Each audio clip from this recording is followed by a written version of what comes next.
Good evening, everybody. Welcome to A Parson's Progress. You find me back in the sitting room, as is. You'll recall yesterday I acquired this rather nice lowboy, which is a name for I suppose, an occasional table, you'd say. Just having a drop of tawny port from my Georgian 3-ring decanter. Yes, they're called lowboys. You get them in walnut, but walnut became very difficult to get hold of. I think there was some sort of pestilence in France where we used to get most of our walnut in the 18th century. We went over to mahogany then. But this is an oak example, and I do like oak, simple country oak. And it's rather nice. It's almost a honeyed oak. It's not that dark oak. I'm going to get some polish and do it up. I'm also going to... It looks like it might have had some historic woodworm on the back pad feet and part of the pine carcass inside. The drawers of these old Georgian pieces were always... the carcasses were always in pine. It's one of the ways you can actually tell whether it's a real one or not. Not always the case, but on the whole, that's how you know. But it's so simple. The proportions are utterly delightful. So it functions really as, I suppose, if you'd have been in the days of Mrs. Bouquet, those of you who remember Mrs. Bouquet, Mrs. Bucket, it might have functioned as I suppose, a telephone table. I'm smoking my mini churchwarden, my fireside pipe.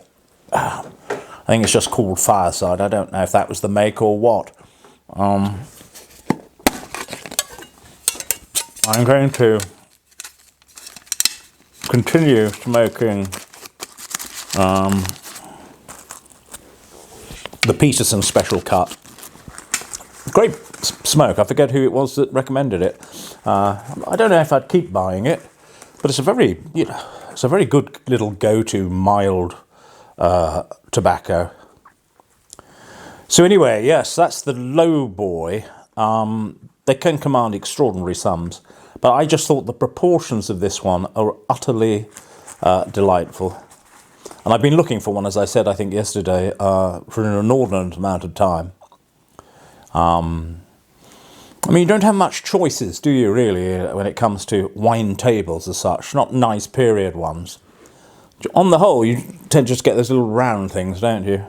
And they're on a tripod foot, and they can, well, the smaller ones will just send them flying when you put them next to your seat, and those smaller ones tend to be Edwardian and later. You can get the bigger version, slightly more pronounced. Some have what we call barley crust around it. Again, that tends to be the later ones. They're a bit more solid, and they can be tip-top, so you can put them against a wall. I like those occasional tables that are tip-tops, because you can just get them out of the way, and they're designed to be brought forward when you have people around for tea.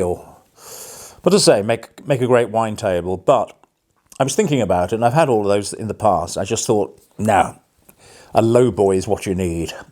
And the problem, as I say, is they're prohibitively expensive on the whole. And I was never really able to afford one. Then this thing came up, and I struck a very good deal. Not a vast amount of cash passed hands. Neither did it for the 2 fire dogs, which you saw yesterday. They're called andirons. That's where your fire basket sits. You saw them yesterday. I've got the camera slightly at a different angle tonight. For no particular reason other than I've noticed sometimes that I go in and out of colour or shade or whatever the word is. Could be the camera's ultra sensitive to light and clouds. I don't know.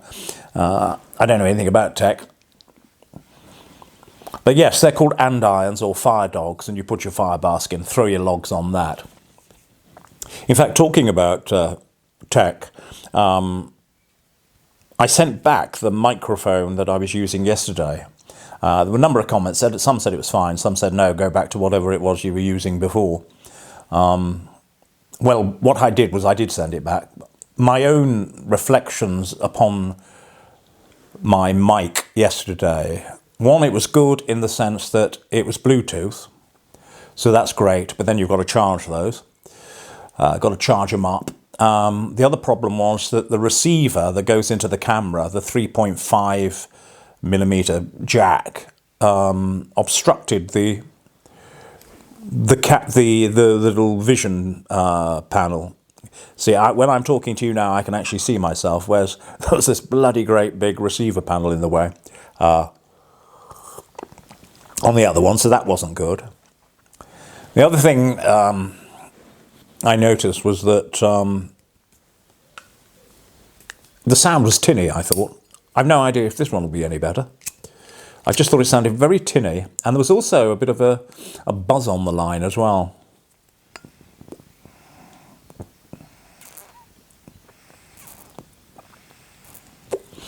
Always smokes well, this little churchwarden.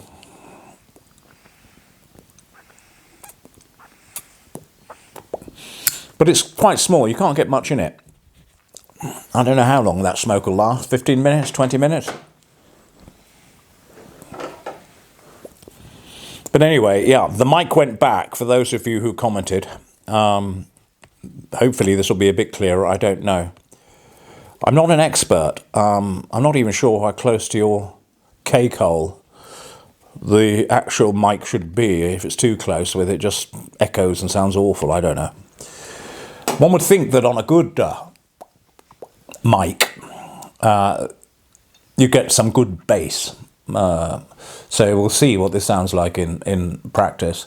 I've also noticed that some people use those really impressive desk ones. And I don't know, maybe that... I think this is noise condensing, I don't know.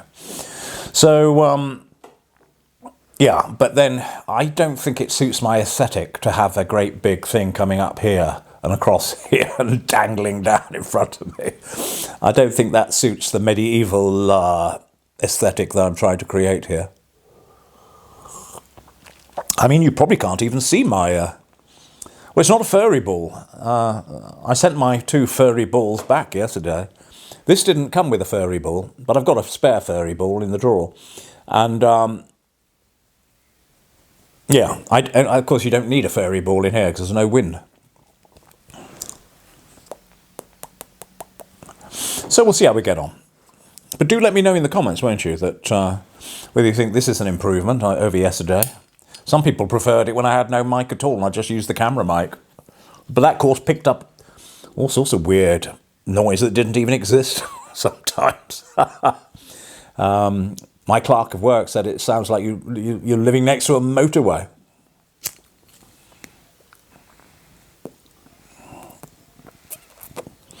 I've nothing really to report today, I'm afraid.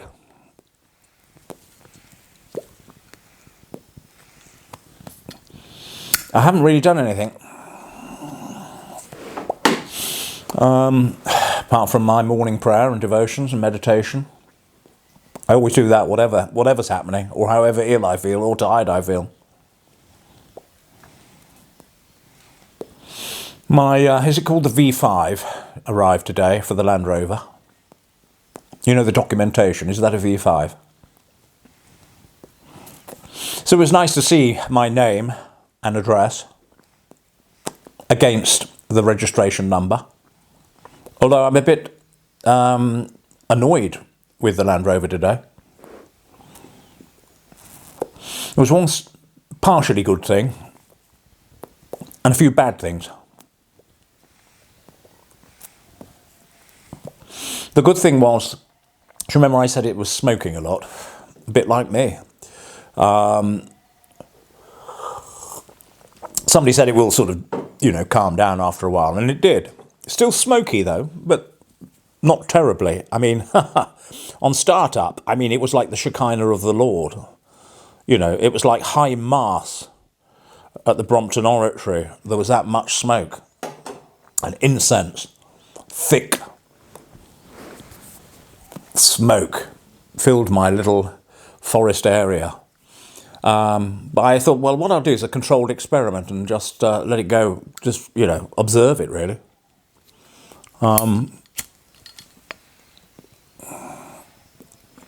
and it calmed down. It didn't go completely transparent, clear.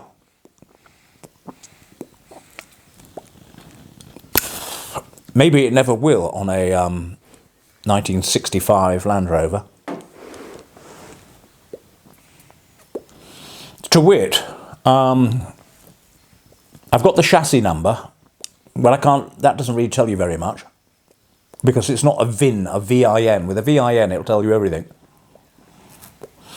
But I've got a chassis number, and also on the dash, or below the dash, adjacent to the steering wheel, is the actual number of the vehicle. Well, it says it's the number of the vehicle.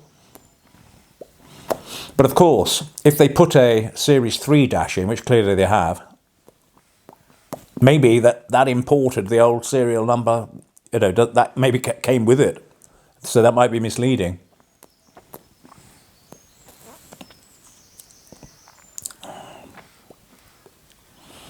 But the bad news today was that, well, I thought I never rush at anything. I never test anything. That's my problem. I assume too much. And I was assuming everything would just work, the electrics. And I thought, well, I'll try the lights, Not that I'm ever wanting to go out at night in it particularly. I turned the lights on, and the headlamps came on.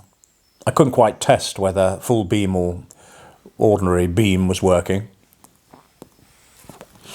And then I noticed that on the front, there's two lights, and only one of them seemed to be working. I thought, damn, need a new bulb.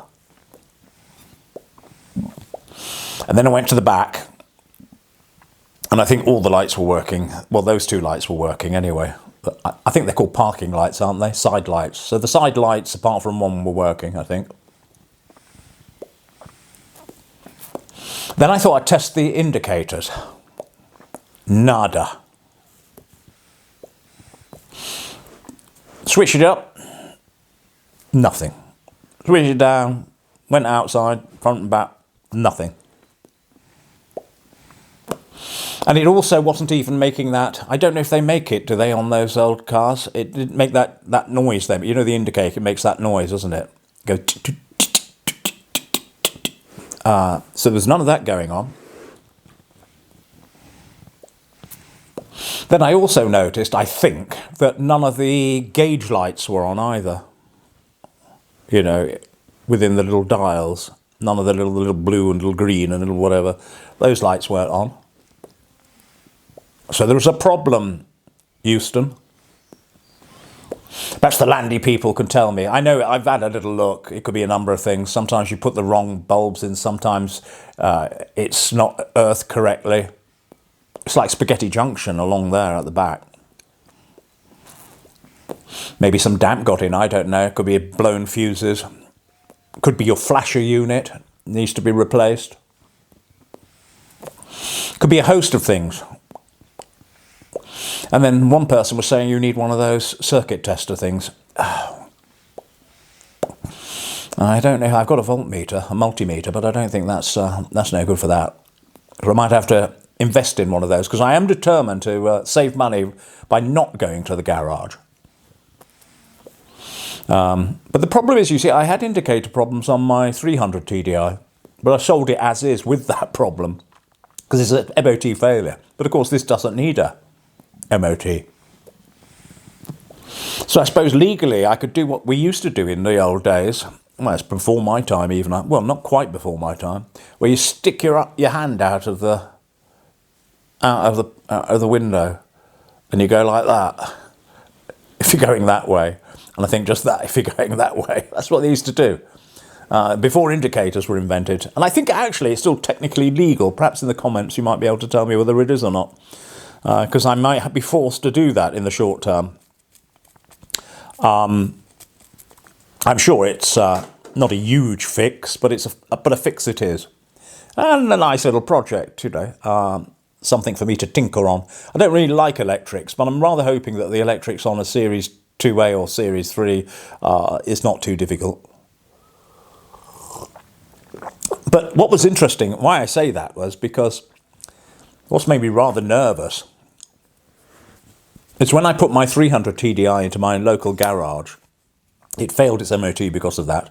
I think the hazard lights weren't working, the brake lights weren't working, and the indicator lights weren't working. So I was assuming it was an easy fix for a trained mechanic. And again, there's various people that says, oh, if you've got a knackered hazard light, that will do that, blah, blah, blah. But my mechanic had it for weeks, and he says, well, I'm no electrician, and it'll take ages to get an electrician here. It's the relay, you see, and I don't know anything about... And I thought, well, there we are. And that was on a 300 TDI. So now I'm sort of petrified that it'll be as difficult on a 2A or a 3.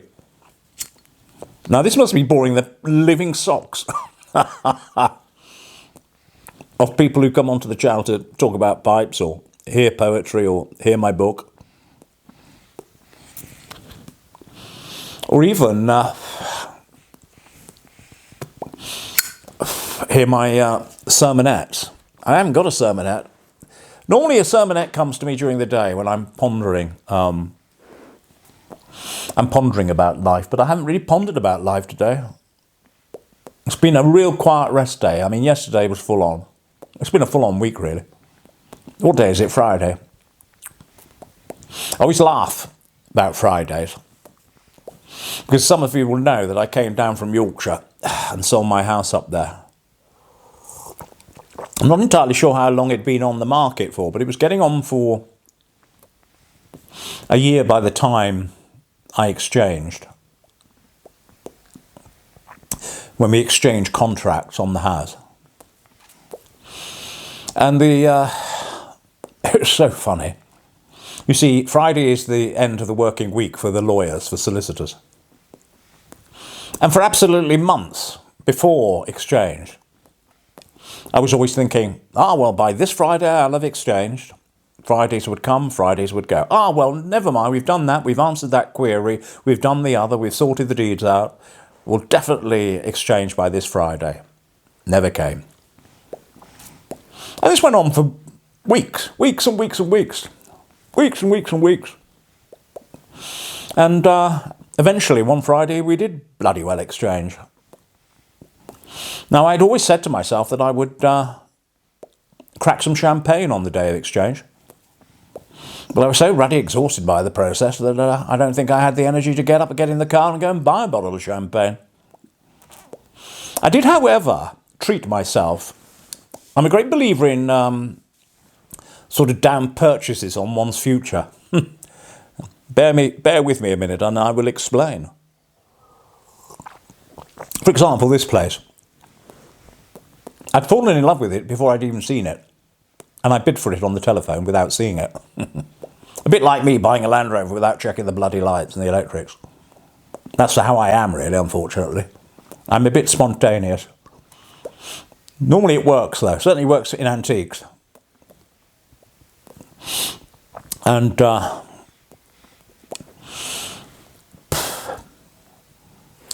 forgot what I was going to say now. You see, I'm tired today. What was I on about? Exchange, houses. Oh, yes, down payments. And anyway, but what I did was I bought a beautiful antique map dated to about 604, something like that. 1604. And it was an original map of Shropshire. Really old map. And hand-coloured. A lot of them, the maps were taken out of these huge atlases and hand-coloured. And it was beautifully framed, and again, remarkably priced. So as a down payment, or let me say an act of faith, if you like, I bought the map, a map of Shropshire. This is a Yorkshireman, born and bred, buying a map of Shropshire. How insane is it? Anyway, I did so, because I thought that would look lovely in this cottage. And I did get the cottage. And I call that a sort of a spiritual down payment, even though it was, in this case, a materialistic down payment. But it was still an act of faith, which is spiritual. Faith is spiritual, you see. And it was a little bit like the house. I had faith that the house would sell. It wasn't a straightforward sale by any means. There was questions over rights of way and this, that and the other, and who owns this and who owns that. But I know it's materialistic again. I bought a Mont Blanc fountain pen because I've always fancied a good one, and I do write a lot, and I handwrite journals and things and poems. And so I thought, as a down payment, I'd get myself a present early. As a down payment, my faith, I'd buy myself a Meisterstruck 149 Mont Blanc, which is the biggest of to suit my ego, which is the size of a stately home, by the way. So I bought that as a down payment because I was going to use that Mont Blanc to sign the exchange contract. And I did, and I took photos of it. I might actually, if I can find it, I'll put it on the video. It was an act of faith. And it was also an early present, if you like. It was second-hand. I very rarely buy anything new, and I very rarely pay the going rate for anything. You know, I'm a Yorkshireman. We're quite close, as they say up here. Close means we're a bit tight. It's like that old joke when referring to Yorkshiremen, a Yorkshireman in particular. And somebody said to him the last time he opened his wallet, a picture of Stanley Matthews fell out. And that will mean nothing to anybody now, apart from some of the older viewers. Stanley Matthews was a famous footballer. I suppose you could do a modern version, but I was used to chuckle when I heard that. But I was a bit like that. You know, I don't like taking my wallet out too often. And so that was my down payment on exchanging contracts. And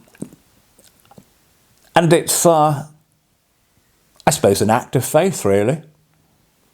And if you think about the spiritual life, it is good to make down payments, isn't it, on your spiritual life?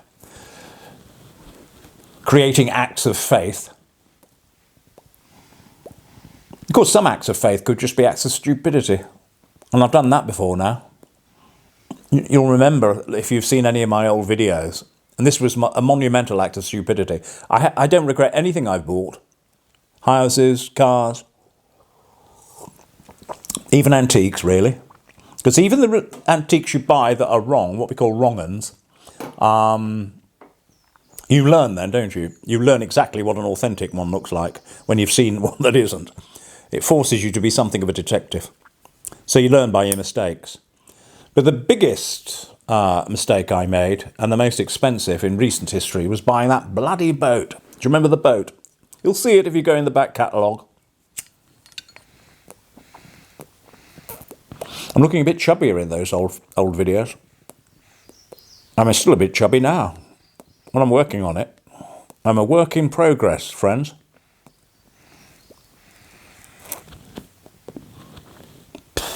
And that was a disaster. I bought that spontaneously. I'd been reading, you see, The Wind in the Willows. I thought how fun it would be just to potter about, mess about on the river, like Ratty. And then this boat came up for sale, and it was a wonderful classic one, a gentleman cruiser. You know, all wood and again, it suited my aesthetic. That was a disaster. Anyway, I bought it there and then. Paid him there and then. He handed the keys over there and then. And I sold that at a loss when I came down here, because there's no canals around here. And I didn't want that thing stuck up in Yorkshire. So I got shot of it. Lost money on that. Which I don't like to do as a Yorkshireman. But that was my only spontaneous buy where I was a proper Charlie. For numerous reasons. I had all these wonderful images in my head of me just pottering about on my boat, going out, doing a little bit of fishing, mooring up, having a bit of breakfast, staying the night occasionally, pulling into the side. But of course, I was on a river. I was on the River Ouse. Well, the River Nid and the River Ouse. Is it the River Nid I was on as well? Yeah, I think I was on both. Meaning I had to go onto the Nid to get onto the Ouse. But of course, on a river, it goes like that. So you have to drop an anchor, and there's all sorts of overgrowing trees. You can't just pull in like you can on a canal, and it wasn't a canal. So this idea of just pulling over, that was a mistake. You've got exorbitant marina fees. You've got exorbitant canal river trust fees just to be on the... You even have to you even have to pay the same amount of money just for it to be parked in a marina because the river flows into the marina. So I don't like them anymore. I think they're after me for some money still. So it's an expensive hobby. Somebody said it was like standing on the end of a jetty and setting fire to £20 notes. It's a rich man's sport, occupation, and I'm not rich. So although I lost money selling it, I sold a lot of programs overnight. No more marina fees, no more canal trust fees, no more just having something parked up a lot of the time, doing nothing, costing money. At least with a car, at least with the Land Rover, for every year it sits there, it's probably just going up in value as long as I, look after it, which I intend to. I don't know, what are your thoughts? Hopefully I haven't annoyed too many of the landy folk.